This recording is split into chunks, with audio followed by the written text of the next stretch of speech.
In this video, we will show you how to change the order of a design using ordering options and sequence options.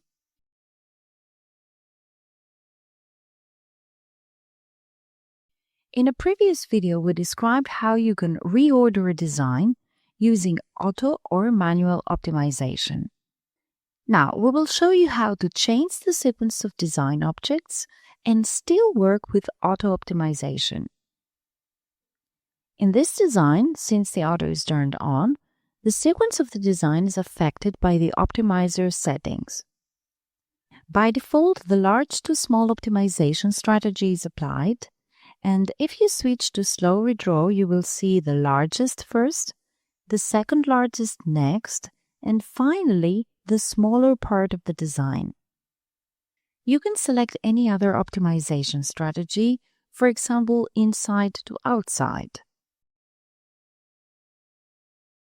If you switch to slow redraw, you will see that the one in the middle is first, and then are the others on the sides.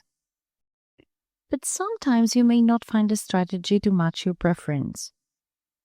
Or you just want to change the overlapping sequence so that an object is not trimmed by another, which is on top. For example, you may want the green part to be on top of the purple. Right-click on the green part, and from the order options, select to front one. The green part seems to be on top of the others, and it is not trimmed. If you switch to slow redraw, you will see that the sequence has not changed. In the same way, you can select to send the green part to the back of the design.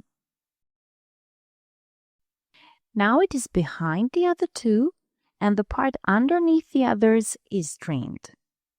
The order is still the same. Using the ordering options, you can change the overlapping sequence of the design without switching to manual sequence, which may seem a more complicated choice.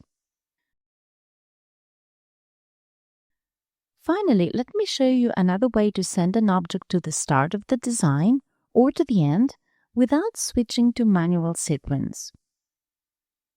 In this design, if you switch to slow redraw, you will notice that the three ellipse shapes are first, and then it's the net fill, and the outline is last. But what if you want to have the net fill at the start of the design, despite the selected optimization strategy? Well, you can select the net fill object, and on the Properties bar, there is a Sequence option. If you select to Start option, you will see a new separate icon on the Sequence Manager. Now, if you switch to Slow Redraw, you will see that the net fill is indeed embroidered first.